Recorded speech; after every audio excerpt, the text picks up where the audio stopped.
We bring you the latest updates from the Pna Newsroom. About 7 out of 10 or 75% of Filipinos are satisfied with the performance of President Ferdinand R. Marcos Jr., according to a recent survey by the Social Weather Stations or SWS. The SWS survey conducted last December 2022 gave Marcos a very good rating of plus 68, up by 5 points from his plus 63 rating in October 2022. On the other hand, 7% of Filipinos are dissatisfied, while 18% are undecided. Marcos received the highest net satisfaction rate in Mindanao at an excellent plus 72. Dissatisfaction was highest in Metro Manila at 9%. Satisfaction in rural areas was at 80% with an excellent rating of plus 74 compared to 70% or a very good plus 62 rating in urban areas. The president received a high satisfaction rating among males at excellent plus 70 and among adults 25 to 44 years old at an excellent plus 73. His satisfaction rating is also high among junior high school graduates and non-elementary graduates who both gave him an excellent rating. Meanwhile, President Ferdinand R. Marcos Jr. has thanked Ukrainian President Volodymyr Zelenskyy for ensuring the safe passage of Filipino repatriates at the beginning of the Russia-Ukraine war.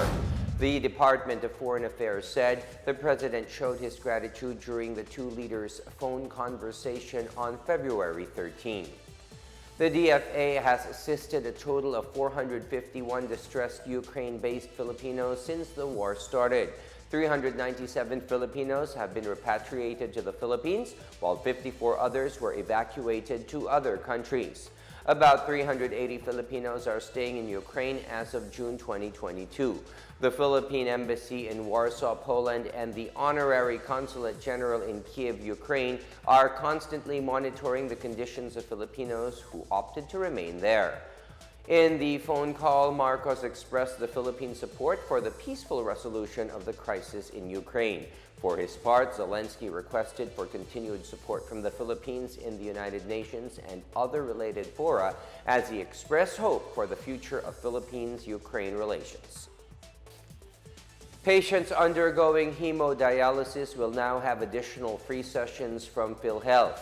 The agency announced it will increase its coverage for outpatient hemodialysis from 90 to 156 sessions as part of their commitment to implement improvements in their benefit package this year.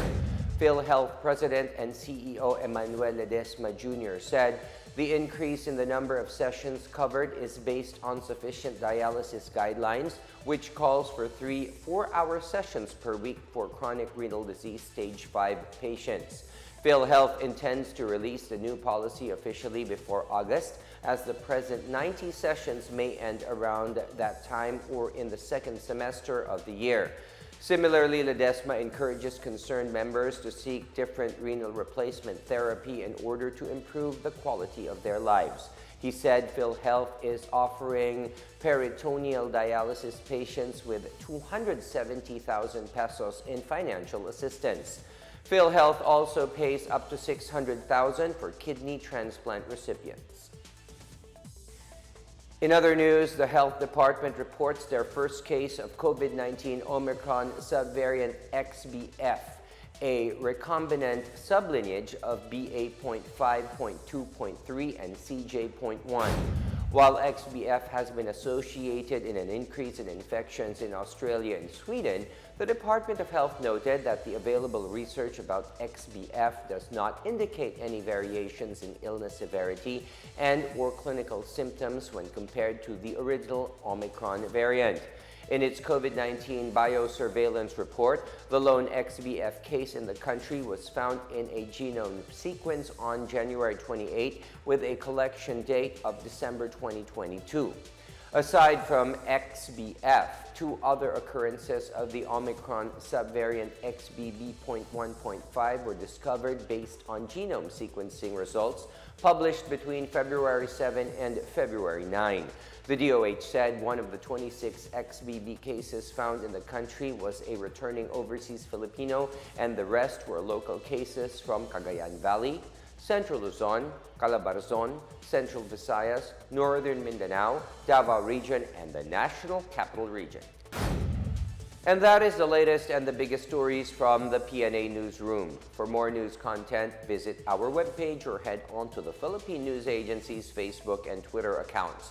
We are also shown on the pages of the Presidential Communications Office and on Radio Pilipinas RP1. I am William Theo. We tell stories that inspire change. Good evening.